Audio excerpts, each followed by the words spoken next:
Neige.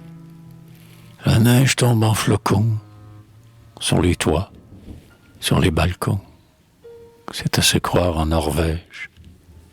Les gazons gèlent, tapis, sous un merveilleux tapis.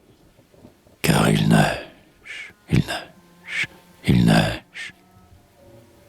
Pour combiner, en ces jeux, un effet de blanc neigeux, le ciel a jeté ses perles. Mais ces parures de cour sont un mince régal pour les moineaux et pour les merles. Par ce temps, ils n'errent pas.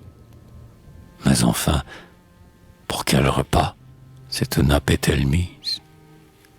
La terre, montrant son flanc, est dans un vêtement blanc, comme une dame en chemise.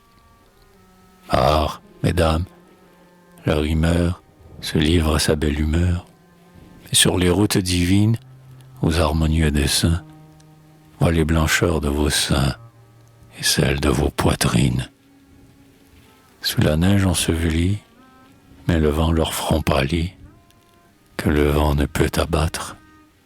Les arbres un peu tremblants ont tous des panaches blancs, comme leur roi Henri IV. Les petits dos féminins sont comme des apennins. Et Flavie, Emma, Nadège, pour qui j'enfle mes pipeaux, sur leurs élégants chapeaux, on porte des fleurs de neige. Des loups, terreur des marmots, pénètrent dans les hameaux, plus sérieux que des mages. Et si j'en crois le journal, on envoie dans Épinal, où se vendent les images. Ces loups, fuyant nos paris, ne viennent pas à Paris, mais dans ce Paris qui m'aime et qui, malgré les méchants, écoute parfois nos chants, nous en avons tout de même. Ces chasseurs qui passent dans la ville ont du sang aux dents. Ô Balzac, c'est toi qui trouves ces meurtriers, ces filous. Nous avons beaucoup de loups, et même aussi quelques louves. Sveltes comme des fuseaux, elles tendent leurs museaux de bêtes aventurières, et plus d'un sage barbon estime qu'il serait bon d'exterminer ces guerrières.